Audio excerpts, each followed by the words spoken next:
Mungkin ayat ini sudah banyak yang hafal. Allah Subhanahu wa Ta'ala berfirman, "Ya ayyuhallazina amanu qu anfusakum wa ahlikum naro." Wahai orang-orang yang beriman, jagalah diri kalian dan keluarga kalian dari api neraka. Ikhwata, perintah dari Allah Subhanahu wa Ta'ala kepada kita semua agar kita menjaga diri ini dari makhluk Allah yang satu ini, makhluk Allah yang sudah Allah ciptakan ini, yang bernama neraka, an-nar. Dan juga ternyata Rasulullah SAW ditemukan. Dahulu beliau sempat dengan suaranya yang lantang mengingatkan umatnya, mengingatkan para sahabatnya tentang yang satu ini, tentang neraka. Diriwayatkan oleh Nu'man bin Bashir radhiyallahu an bahwasanya beliau mengatakan, "Sami'tu, aku mendengar Rasulullah SAW yaqul mengatakan, Anzartukumun nar, aku peringatkan kepada kalian neraka, aku ingatkan kepada kalian neraka." Diulang-ulang sama Rasulullah dengan suaranya yang tinggi sampai dikatakan orang yang ada jauh di sana, yang sedang ada di pasar, dengar suaranya Rasulullah, "Anzartukumun nar, aku ingatkan kepada kalian neraka, hati-hati, awas jangan sampai masuk neraka." Dan itu ditiru oleh Nu'man bin Bashir radhiyallahu anhu. Beliau mengingatkan orang-orang yang beliau sedang ajak bicara itu agar mengingat neraka, sampai jubahnya yang diletakkan di bahunya itu jatuh ke tanah. Dari saking beliau serius menyampaikan, "Anzartukumun nar, aku ingatkan kepada kalian neraka." Ikhwata, itulah neraka, satu tempat yang Allah Subhanahu wa Ta'ala sudah ciptakan. Sekarang sudah ada yang Allah persiapkan untuk membalas, menghukum hamba-hambanya yang enggan taat kepadanya, para pendosa, orang-orang kafir, orang-orang yang menyelisih Allah dalam hidupnya. Ikhwatal iman, sadar atau tidak sadar, seringkali di dalam Al-Quran Allah Subhanahu wa Ta'ala menakut-nakuti kita, membuat para hambanya yang baca itu takut akan neraka. Namun mungkin kita tidak ngerti, namun mungkin kita tidak sadar, ada ayat yang lewat kita baca, Allah menakut-nakuti kita dengan neraka. Dengan ayat itu, ya mungkin dengan nama-nama neraka yang lain, tidak harus dengan kata an-nar. Karena kita tahu neraka punya beberapa nama. Terkadang Allah menakutkan kita dengan nama al-hawiyah, dengan kata sakar, dengan kata jahannam, atau dengan kata-kata yang lain. Allah membuat kita takut sebenarnya agar kita berhenti di ayat itu. Awas, sama Allah sudah diperingatkan, jangan sampai kita lalai. Ikhwatal iman rahimani wa rahimakumullah. Allah Subhanahu wa Ta'ala berfirman di dalam surah Az-Zumar ayat ke-16, "Lahum min fawqihim dzulalu minan nari wa min tahtihim dzulal." Nanti mereka yang ada di neraka itu, ada neraka yang berlapis-lapis di atasnya dan neraka berlapis-lapis lagi di bawahnya. Kata Allah Subhanahu wa Ta'ala, "Dzalika yukhawwifullahu bihi ibadahu." Dan itulah cara Allah Subhanahu wa Ta'ala menakuti para hambanya.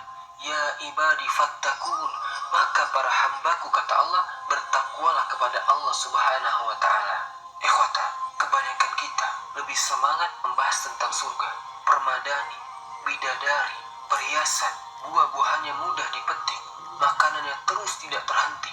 Allah akan berikan kepada hambanya masuk surga semua yang mereka mau. Dahsyat surga, apalagi kalau sudah bahas bidadari. Oh, bidadari bermata jeli, luar biasa. Bahagia dia saat bahas surga. Yakin bisa masuk surga dengan amalan-amalan yang tidak pantas masuk surga, dengan amalan-amalan kita yang sangat sedikit ini. Ikhwata, jalan kita cuma dua, tidak ada yang ketiga. Kalau tidak masuk surga, kita masuk neraka.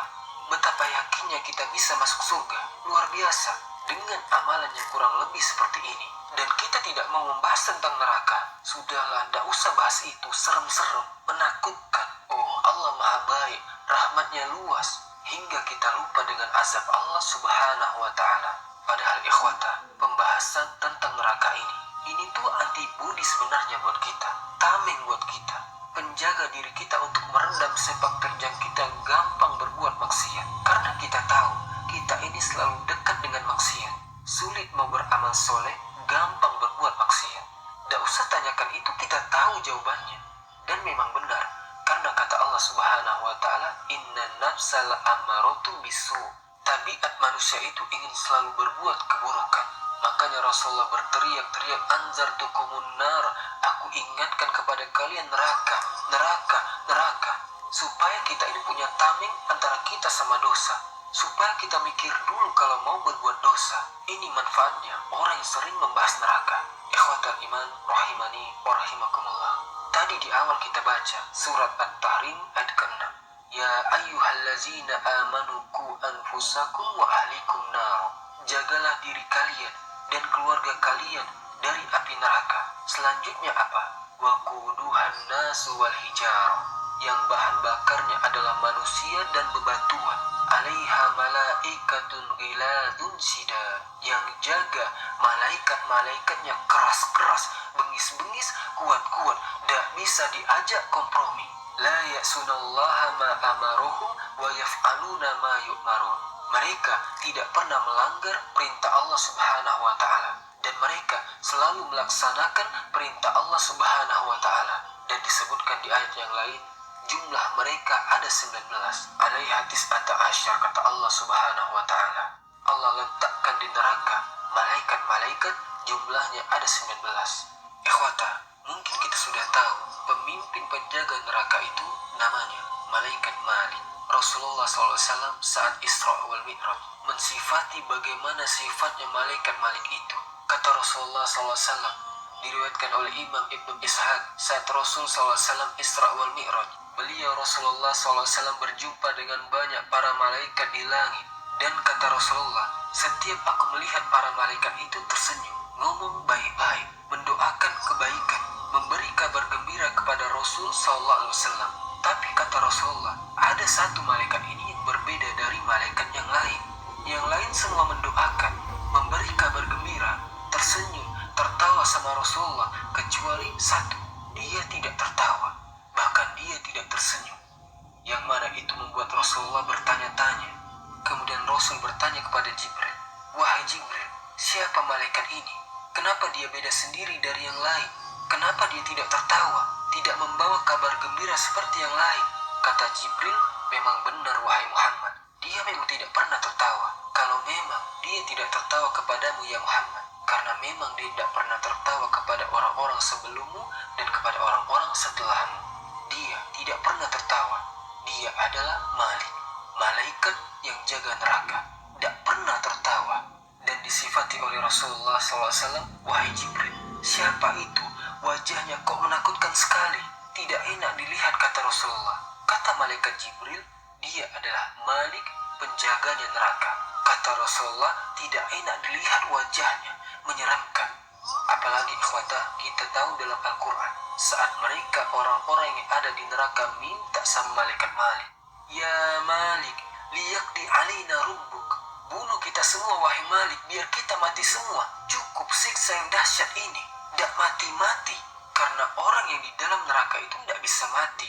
Setiap kulitnya hangus, diganti lagi sama Allah Subhanahu wa ta'ala dengan kulit yang baru.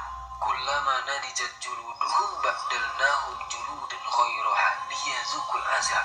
Setiap gosong kulitnya mereka, kami ganti dengan kulit yang lain, agar mereka rasakan dahsyatnya azab, dahsyatnya siksa. Mereka bilang sama malaikat Malik, ya Malik, sudah cukup, habiskan ini semua, bikin mati kita semua, sudah selesai. Dia malaikat Malik tidak jawab. Dan dikatakan oleh Imam Al-Qurtubi saat menafsirkan ayat ini, ketika para penghuni neraka bilang, wahai Malik, matikan saja kami, malaikat Malik itu diam selama 80 tahun. Tidak jawab omongannya para penghuni neraka yang teriak-teriak supaya mereka dihabisi oleh Allah Subhanahu wa ta'ala. Ikhwata, 80 tahun, 1 tahun kira-kira 365 hari, dan 1 hari di akhirat itu seperti 1000 tahun di dunia. Bayangkan, 80 tahun didiamkan sama malaikat Malik, dan setelah 80 tahun baru malaikat Malik menjawab. Apa jawabannya? Innakum makisun, kalian diam di sini, tempat tinggal kalian di sini. Sampai sini sebenarnya sudah cukup. Ini pemandangan, cerita yang sangat menyeramkan. Namun ternyata Allah Subhanahu wa ta'ala menyiapkan tempat yang dahsyat ini. Benar-benar Allah membalas mereka-mereka yang di atas muka bumi ini melakukan hal-hal yang dilanggar apa yang Allah Subhanahu wa ta'ala telah larang. Ikhwatal iman, rahimani wa rahimakumullah. Kita disifati bagaimana besarnya dan lebarnya neraka Jahannam. Dalamnya seperti apa? Rasul SAW bersabda, la tazalu jahannam, dan neraka jahannam, yulqa fiha, dimasukkan orang-orang ke dalamnya, wa taqul, dan neraka jahannam masih terus mengatakan hal min mazid, dan neraka jahannam masih terus mengatakan hal min mazid, apa ada tambahan lagi? Sini, terus, kurang, masih luas, masukin lagi. Saking besarnya neraka jahannam, sampai Allah Subhanahu wa Ta'ala letakkan kakinya di atas neraka, yang mana membuat neraka itu langsung berlipat-lipat sempit, sampai akhirnya neraka bilang, Kon, sudah cukup ya Allah, sudah cukup. Itu luasnya. Dan bagaimana dalamnya neraka jahannam? Saat Rasulullah dan para sahabatnya tiba-tiba mendengar suara dentuman yang keras. Sahabat bertanya, suara apa itu wahai Rasul? Kata Rasulullah, itu suara batu yang 70 tahun yang lalu dilemparkan ke neraka jahannam, dan dia terus jatuh ke dalam jahannam selama 70 tahun, dan sekarang dia baru sampai di dasarnya neraka jahannam. Ikhwata, di hadis yang lain, Rasul SAW bersabda, Yuktabi jahannam, didatangkan kelak di hari kiamat neraka jahannam, walaha sab'una alfa zimam, yang diikat oleh tali kekang yang jumlahnya 70.000, wa min kulli zimamin sab'una alfa malakin yajurunaha, dan setiap tali kekang akan dipegang sama 70.000 malaikat untuk menyeret neraka jahannam. Sebesar apa ikhwata? Allah Subhanahu wa Ta'ala berfirman dalam surat Al-Waqi'ah ayat ke-42 dan seterusnya, wa ashabus simali ma ashabus simal, dan golongan kiri, siapakah mereka golongan kiri? Fi samumin wa hamim, yang ada di dalam siksaan, angin yang amat sangat panas, dan air panas yang mendidih, wa zillim yahmum, dan naungan-naungan dari asap-asap tebal yang sangat panas dan yang berwarna hitam, la baridin wala karim, yang tidak sejuk di dalamnya dan juga tidak mengenakkan, tidak menyenangkan. Orang kena matahari panas, cari tempat berteduh supaya adem. Di neraka ada naungan-naungan itu, tapi terbuat dari asap-asap hitam yang isinya angin panas. Kata Allah Subhanahu wa Ta'ala, innahum kanu qabla zalika mutrafin, mereka lah yang hidup di dunia bermewah-mewahan, lupa sama Allah Subhanahu wa Ta'ala. Wa kanu yusiruna alal hinsil azim, dan kerjaan mereka melakukan dosa-dosa besar. Ikhwatal iman rahimani wa rahimakumullah. Allah Subhanahu wa Ta'ala memperingatkan kita bagaimana makanan mereka orang-orang yang ada di dalam neraka. Kata Rasulullah sallallahu alaihi wasallam, laisa lahum ta'amun illa min dorib, tidak ada makanan bagi mereka melainkan dari Allah ad-dori. Apa artinya dori? Tumbuhan yang duri semua isinya. La yusminu wa la yughni min ju', yang tidak bisa membuat gemuk dan tidak bisa menghilangkan rasa lapar. Di ayat yang lain, Allah Subhanahu wa Ta'ala mensifati tentang makanan penduduk neraka. Bagaimana sifat makanan mereka? Kata Allah Subhanahu wa Ta'ala, inna ladaina ankala wa jahima, sungguh sudah kami siapkan belenggu-belenggu yang berat di tangan dan kaki-kaki mereka semua, wa jahima, dan juga neraka yang sangat dahsyat, wa ta'aman za ghussatin, dan makanan-makanan yang lengket di kerongkongan, tidak bisa ditelan sama mereka, wa azaban alima, dan kami punya azab yang sangat pedih, kata Allah Subhanahu wa Ta'ala, dan mereka akan diberikan minuman. Kata Allah Subhanahu wa Ta'ala, wasuqu ma'an hamima, mereka akan diberikan minuman air yang mendidih, faqatta'a am'a'ahum, yang membuat jebol usus-usus mereka semuanya.